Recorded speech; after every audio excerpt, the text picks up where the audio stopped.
Selamat malam para netizen dimanapun kita berada, salam inspirasi bagi kita semua. Wow, ini seru begitu ya. Hakim MK tanya ke 4 menteri mengenai alasan Jokowi sering ke Jawa Tengah ya. Ini sudah ditunjukin ya dari Mahkamah Konstitusi bagaimana peta dari seorang Jokowi ya. Apakah ke Jawa Tengah ingin bagaimana nanti anaknya ingin dicalonkan menjadi wali kota lagi, atau siapa, atau bagi-bagi bansos.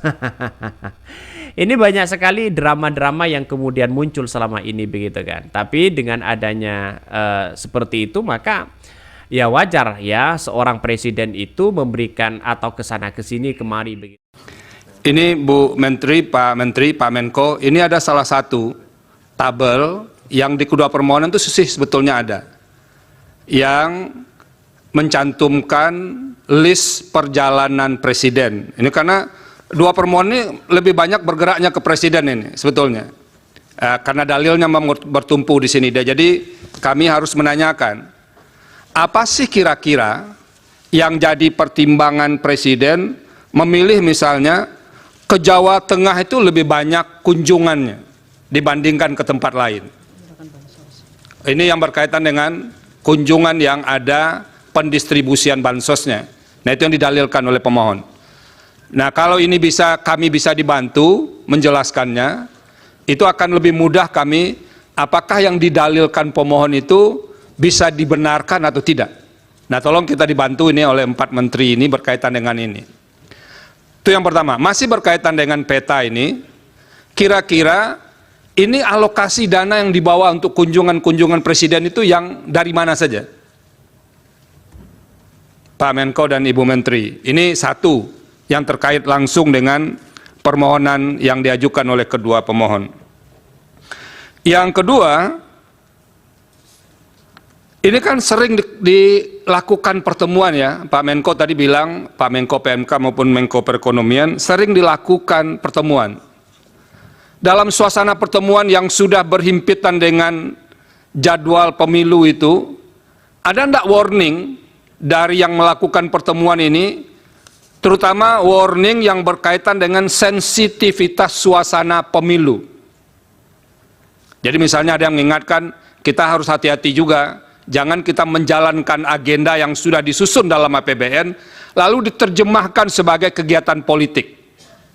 Ada enggak dalam rapat-rapat seperti itu diingatkan supaya pemaknaan atau penafsiran berbagai pihak bahwa ini ada kaitannya dengan politik itu pernah diingatkan enggak?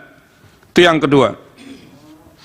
Yang ketiga, itu masih berkaitan dengan automatic adjustment tadi Bu Menteri Keuangan.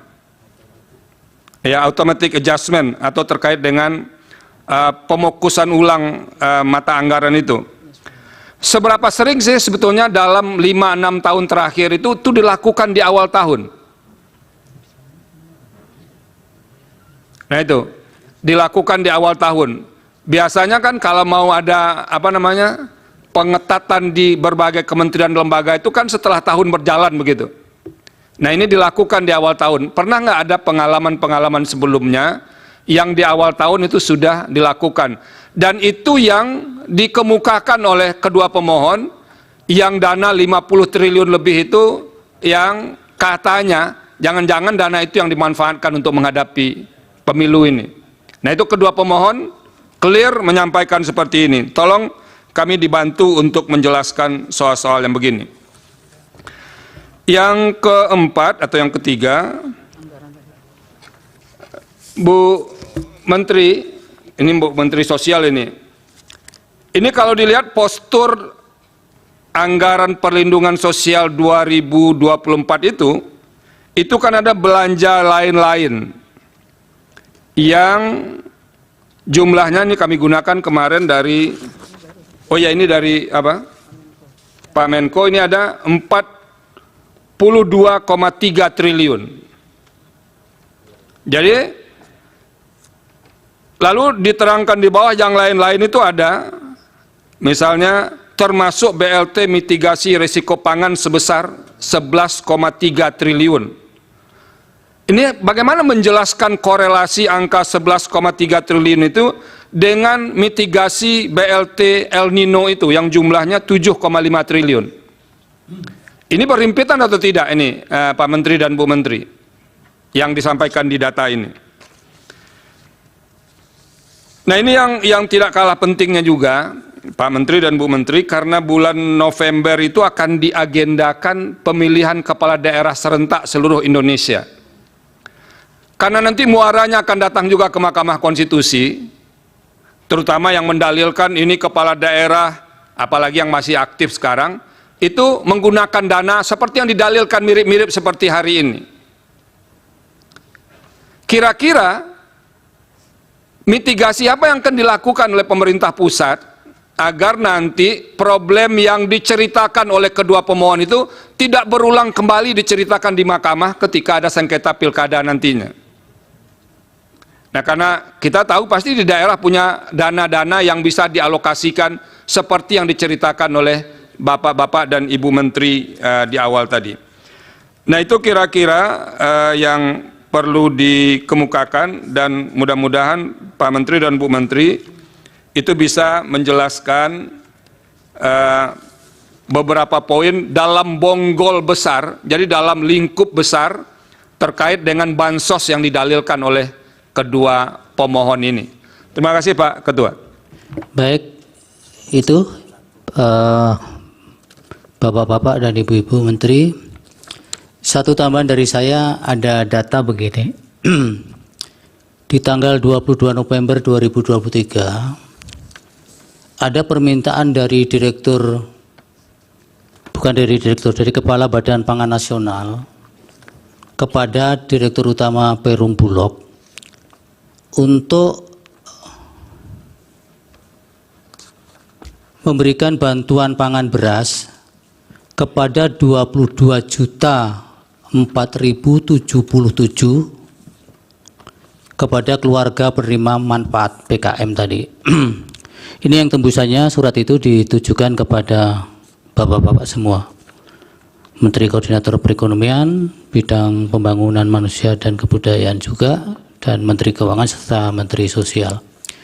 Nah, pertanyaan saya, apakah ini yang dimaksud bagian dari antisipasi El Nino tadi, ataukah ini model lain lagi ini? Nah, kemudian kalau ini benar, sejauh mana ini sudah direalisasikan dan siapa pihak yang kemudian melakukan pencairan itu? Karena ini di sini juga di surat ini dijelaskan bahwa untuk jangka waktu 6 bulan terhitung sejak Januari 2024. Sejauh mana realisasinya, kemudian siapa kemudian sebagai eksekutornya ketika bagian-bagian yang dimohonkan itu kemudian dilaksanakan. Mohon nanti bisa direspon, dan kemudian untuk semuanya mungkin apakah ini waktunya sudah menjelang mau sholat Jumat, apakah kita skorsing dulu? Ya, kami sepakat untuk men-skorsing sidang ini sehingga nanti habis sholat Jumat baru para bapak-bapak dan ibu-ibu bisa merespon ini, dan mudah-mudahan juga bisa ada waktu untuk mempersiapkan jawaban-jawabannya. Jam 13. Itu, jadi untuk mempersiapkan respon atau jawaban dari Bapak-Bapak dan Ibu-Ibu Menteri, dan kemudian bagi yang melaksanakan sholat Jumat juga bisa melaksanakan sholat Jumat, maka sidang diskorsing hingga pukul 13 waktu Indonesia Barat. Hadirin dimohon berdiri. Yang Mulia Majelis Hakim Konstitusi meninggalkan ruang persidangan. Yang sudah memberikan statement di situ begitu dan menunjukkan gambar ya kepada 4 menteri ya, ada Risma, ada Airlangga, terus kemudian ada Muhajir, ya ada Sri Mulyani, menunjukkan kenapa Jokowi itu sering ke Jawa Tengah. Ini ada apa di situ? Apakah bagi-bagi bansosnya adalah di situ, Atau bagaimana begitu kan? Atau jangan-jangan mencari dukungan bagaimana nanti anaknya katanya beredar ya dan menantunya akan maju sebagai salah satunya adalah wali kota dan kemudian bupati dan sebagainya. Ini kan sudah ditunjukkan, bukti-bukti di situ kan sudah jelas. Artinya apa? Artinya selama ini yang kita lihat ya kepada rakyat Indonesia yang menjadi tontonan begitu kan kita hari ini sudah memberikan pernyataan yang begitu kuat ya. Bagaimana seorang Jokowi apakah masuk dalam tim kampanye sana sini begitu kan? Ya, kita lihat saja bagaimana ya komentar-komentar dari Hakim MK yang menyatakan bagaimana kenapa harus Jokowi seperti itu. Kenapa harus ke Jawa Tengah terus ya? Ya seperti ini.